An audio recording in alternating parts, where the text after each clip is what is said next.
In the third Sunday of Advent, we have lit the first two candles, one for hope and one for peace. Today, we light the third candle, the candle of joy. This should be the easy one because joy is all around us in children, in lights, the music, the gathering together. But how often do we let our preparations or our memories push joy to the side? Joy is like an underground spring that wells up within us, but joy is also a choice, an attitude. Like a muscle, it needs to be exercised. So today we open ourselves to joy, trusting that God has already planted it in us. All we need to do is give it care and offer it to share. Please join with us in praying aloud. Loving God, we open ourselves to you, trusting that this is how you made us. You created us for joy-filled hearts and lives. Show us the creative power of hope. Teach us the peace that comes from justice. Fill us with the kind of joy that cannot be contained but must be shared. Prepare our hearts to be transformed by you, that we may walk in the light of Christ. Amen. Rejoice in God always, and again I say rejoice, for God has created you with the capacity for joy.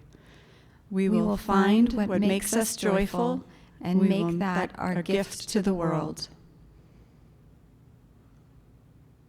Trust in God's goodwill for all of creation and open yourself to God's gentle, transforming love. We will welcome new possibilities in our lives. We will offer ourselves to God's goodness. We will go forth in hope and peace and joy. Yeah, this is a joy-filled season for many different reasons, and sometimes we need to choose that joy. And this morning, we're going to start off by playing a little bit of a game today called It's All Relative Celebrity Edition. So let's take a look at this slide and we'll see, okay, there is Melissa McCarthy, and we want to know, who do you think her first cousin is? Is it Jenny, Amy, or Rosie? So what do you think? Let's do a little any guesses? Drum roll, any guesses? Yesterday, a lot of people thought it was Rosie. Yes, I think almost everyone thought it was Rosie. Well, let's see who it is. It is Jenny McCarthy. Jenny and Melissa McCarthy, our first cousins. All right. Ah. All right, next one. Next one. Okay, Queen Elizabeth is third cousins with a prince. Is it Prince Frederick of Denmark, Prince Klaus of the Netherlands, or her husband, Prince Philip, Duke of Edinburgh? Who is Queen Elizabeth's third cousin? Klaus? Yeah. I mean, I'm sure they're most probably of the all royal related. families are all related. So it's not a stretch for any of them, but let's find out. It is Prince Philip. Yeah. Third cousins. Third cousins. I guess that's distant enough to be okay. Yeah. All right, should we do one or more? two more? Let's see. Barack Obama, who is he related to? Brad Pitt, Winston Churchill, General Robert E. Lee, or George W. Bush? Any thoughts on this one? Any? Georgie? Yeah? Yeah. All right, well, let's see. Let's find out. He is, in fact, 10th cousins with George Bush. Yeah. He is also 9th cousins with Brad Pitt. And apparently, this was a bit of a tricky one because apparently he's related to all of the people that I put on that slide in some way, according to the internet. Wow. And we trust everything the internet says. Always, yeah. Mm-hmm. But it just raises a bit of a question for us this morning. It's fun to look at celebrities and see who they're connected to, and maybe they have like a claim to fame that they like to share with someone. And so I want to ask you, how do you want people to know you, and what are you sure to mention when you introduce yourself to kind of put yourself in the best light? Yeah. I feel for myself, like it kind of depends on the context. I'm not sure there's anything that I say, all the time, but If I am meeting someone who possibly has an Eden connection, then I, mention that I either, work here or graduated from here. And, Mennonite connections, I sometimes mention my grandfather because lots of the older generation know who he was. Yeah. Yeah. Yes, I have married into the Mennonite world, and that is a fun game to play. How are we related? I don't know. I don't really have a go-to way of introducing myself either, but I agree. It depends on the context and what people are talking about. So occasionally, maybe like I will mention that my grandma was on the team that helped create the first Canadian food guide, because I think that's pretty cool. That is pretty cool. Yeah. Right. And so how this links in with what we're going to be talking about this morning leading up to Christmas is from the book of Matthew. And so Matthew begins his story in a pretty typical Jewish way, because for the Israelites, a family line and who you come from was kind of like your resume. So it proved what kind of standing you had. And for the Israelites, being known as God's chosen people was their identity. That was the core of that. So as they walk back, through the generations, to be able to tie themselves to, the most important people, you would point that out. Like if you were related to Abraham or you were related to King David, for sure that would be a way that would be a part of your descendants. And also there were lines, because all of the family lines came from like the sons of Jacob. And so if you were from the line of Levi, then that would mean you could be a priest. So there were roles and activities that you could participate in, or jobs you could have because of who you were and who you came from. But it wouldn't have been common to highlight kind of the shameful or embarrassing parts, of your family line. Right. Yeah, you would kind of gloss over certain names and highlight other names, and only men would be named. Right. It would not be, you wouldn't worry about any of the women. And so the genealogy of Jesus in Matthew starts off as expected. This is the genealogy of Jesus, the Messiah, the son of David, like most famous, wonderful king, the son of Abraham, like the founding father of the whole nation. And so you're like, yeah, that is how I would have expected to hear the start. But then it starts to become a little bit shocking, because pretty early on, you see a woman's name listed, and then another, and then another. And so in total, in this genealogy that's found in Matthew, 5 women are mentioned, which would have been incredibly shocking. And it's even more significant when you think about who these women were that he chose to highlight and draw our attention to, because they seem more likely to be ones that people would want to hide or be ashamed of. Yeah, the stories of these 5 women are really quite scandalous. And like Megan was saying, they wouldn't be the first ones you would write down in order to highlight where you came from. And yet this is where Matthew starts. And so the first woman that we see listed is Tamar. And there's a whole lot of context to this story, and some of the, history of the culture and the traditions and how that worked is very foreign to us. But just to give you a brief overview, like I said before, Levi was one of kind of the main tribes that you would say you had come from, but also Judah was another one of Jacob's sons. And so this story goes along with Judah, and Judah had 3 sons, and Tamar married his oldest son. But they were not able to conceive and have children, sons especially, which would have been very important always, because that's how, especially for women, you would know you were taken care of by the men in your life. And so because that didn't happen, and then her husband died, the tradition, the way things went, was that then she would be married to the next male in the family. And so she was married to Judah's second son, who also sadly, but he really was not a great guy, but they did not have any sons, and he died. And so there was still another son, and Tamar needed to be taken care of, and that was Judah's job to make sure that that happened.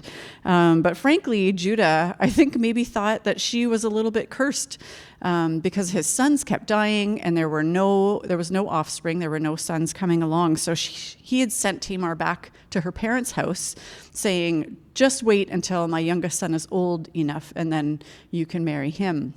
But really, he had no intention of doing that. And after a number of years, that became evident. And so Tamar took things into her own hands.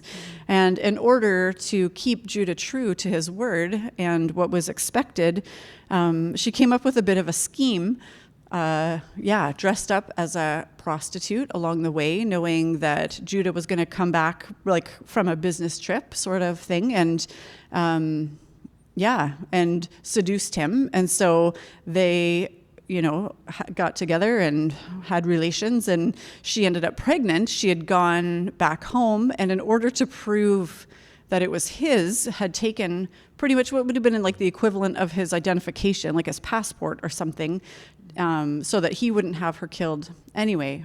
It all comes together. She ends up having twins, which continues the line of Judah, and Matthew and God essentially thought that was important to add into the line. Mm-hmm. To say that she actually acted with integrity in this situation where, yes. Yeah, that is such a crazy story to our ears, yeah. for sure. And the next woman who's mentioned in Jesus's genealogy is Rahab, who is a foreigner. She lived in the city of Jericho. Ethan mentioned her last week because James talked about her a little bit as being righteous. And so she was a prostitute in this foreign city that the Israelites, they had come out of Egypt, and they were finally coming into the promised land that God had promised to them. And this was a fortified city that they were really scared about taking over. And so they had sent some spies into the city to just test out the situation. What are we about to face? And Rahab hid them in her house. She brought them in. She hid them on the roof under some stalks of grain. And men from the city came pounding on her door and said, "Where are those spies that you hid?" And she was like, "I don't know what you're talking about. The men who came to me, I sent them out. They left when the city gates closed. I think they went that way." And so she kind of misled and misdirected the people from the city. And she told the spies, "Now you owe me. We know that your God is the true God, and he is going to give the city to you. And so I am asking that in exchange for me saving your life right now, you save the life of me and my family when you come and take over this city." And so they did. And so she helped them escape and rescued them. And then they saved her and her family when the Israelites came and took over the city. And then she stayed among the Israelites. And I believe that is because she saw who their God was and was like, I, as a foreign person, am seeing the power of this God, and I want to belong. This is the God who I want to make my God, and I want to be part of this community. Yeah, and the next woman mentioned, Ruth, is very similar in that way because she was a foreigner, married to the sons of a family that had kind of fled from Bethlehem during a time of famine. They settled in Moab, and this family had 2 sons, and both of the sons over the years ended up marrying kind of local foreign women. But sadly, the husband of this family and the 2 sons died. And so the mother, Naomi, was going to travel back to Bethlehem because she had no one to care for her. She was, just poor and destitute. And her daughter-in-law, Ruth, decided, "I am coming with you." She has such a famous line that we read that's, "Where you go, I will go. Where you stay, I will stay. Your people will be my people, and your God, my God." And Ruth's loyalty to Naomi and her God set her apart. Ruth is treated poorly when they return back to Bethlehem because she is an outsider, just a foreigner, and that was pretty unheard of. But again, like Megan said, her commitment and knowing that the God of Israel was the one true God just makes these amazing kind of details come together. And so she ends up falling in love and marrying a man named Boaz, who very ironically is actually Rahab's son. And so after a bit of a strange courtship, they marry. They have a son named Obed, who is King David's grandfather. Yeah. which leads us to King David, who was like the most famous, most powerful king of Israel, the one who is said to be the man after God's own heart. And so it's very interesting, this line in Matthew. It says, David was the father of Solomon, whose mother had been Uriah's wife. And just the way that it talks about her here, not even calling her by name. Her name was Bathsheba. And Uriah was one of David's mighty men. He had 30 mighty men who were the most loyal warriors who stood by his side for decades. And they were off at war. David was supposed to be there, but he stayed back. And while he stayed back, while all of his men were off doing the fighting for him, he caught a glimpse of Bathsheba. He lusted after her. He found out who she was. He found out that she was one of his best buddies' wives, and he didn't care. And he took her and took advantage of her, impregnated her. And when he found out, he tried to call in her husband, who was a man of such integrity. And he's trying to pass it off as Uriah's, but Uriah didn't fall for the trap. And so he eventually just sent Uriah back to war and had him murdered, basically. He told the commander of the army, send Uriah up to the front of the fighting and then have everyone else pull back, which was a bit of a death sentence. So poor Bathsheba was married to an incredible, honest, loyal man. The king lusts after her, takes her, kills off her husband, and then marries her. And so she is just so broken and abused and taken advantage of. And again, if we see these foreigners and prostitutes and broken people being brought into Jesus's family, we see the heart of God woven all the way through Jesus's story. Yeah. And the last woman that is mentioned is Mary, the mother of Jesus. And she is just an unwed teenage virgin from a tiny, insignificant town in Galilee, which is like a backwater, nothing good comes from Galilee kind of place. And she is who God chooses to carry and be the mother of his son, Jesus. And so this is just a courageous young woman who trusts God with everything. She was very much an insider, but agreeing to what God asked of her cost her dearly and really made her an outsider. And so we see, as Megan says, woven through this story, the idea that it is the foreigners and the outsiders and the broken, and just the unusual and scandalous that God all throughout his story has been bringing in. And so the last number of months we've been working through the book of James, and a couple months ago we talked about how, James says, don't show favoritism. Like, don't be drawn into raising the so-called important people above the poor, and the best seat in the house, and all of these things that James is calling the church to remember. Like, God is not about that. And we can see very clearly through the lineage and the story that Matthew is telling that has been the truth right from the beginning, that God loves the outsiders. There's nothing that we can do.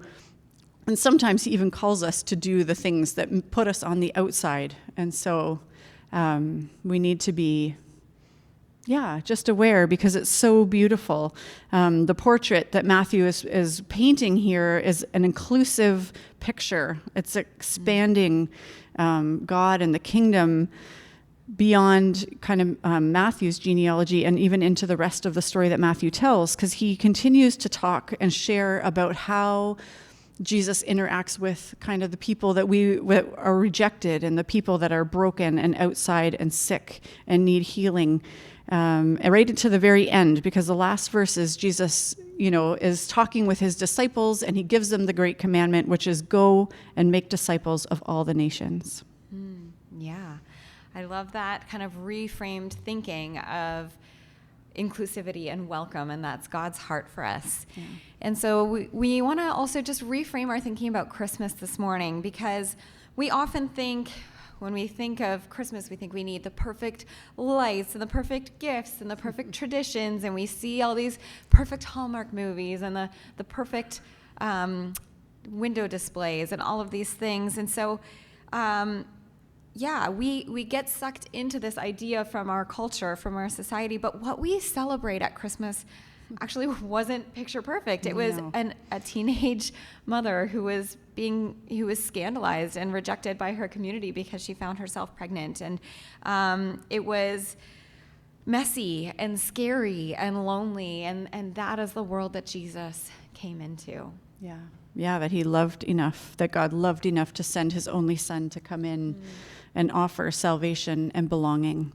And so, our challenge for this Christmas season for all of us is just to be asking God to open our eyes to the ways that we can be a blessing to the people around us that are maybe outside of our usual circles, and to invite them in, just as that invitation has been extended to us.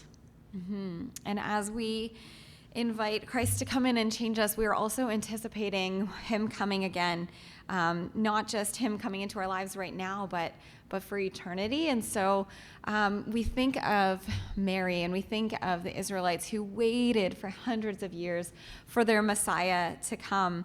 And just as they were waiting for the Messiah, so we wait expectantly, anticipating Christ's return. And that's really what the season of Advent is all about. But as Alicia said, this is an active waiting. It's not a passive waiting. And so can we be part of bringing God's kingdom here on earth now?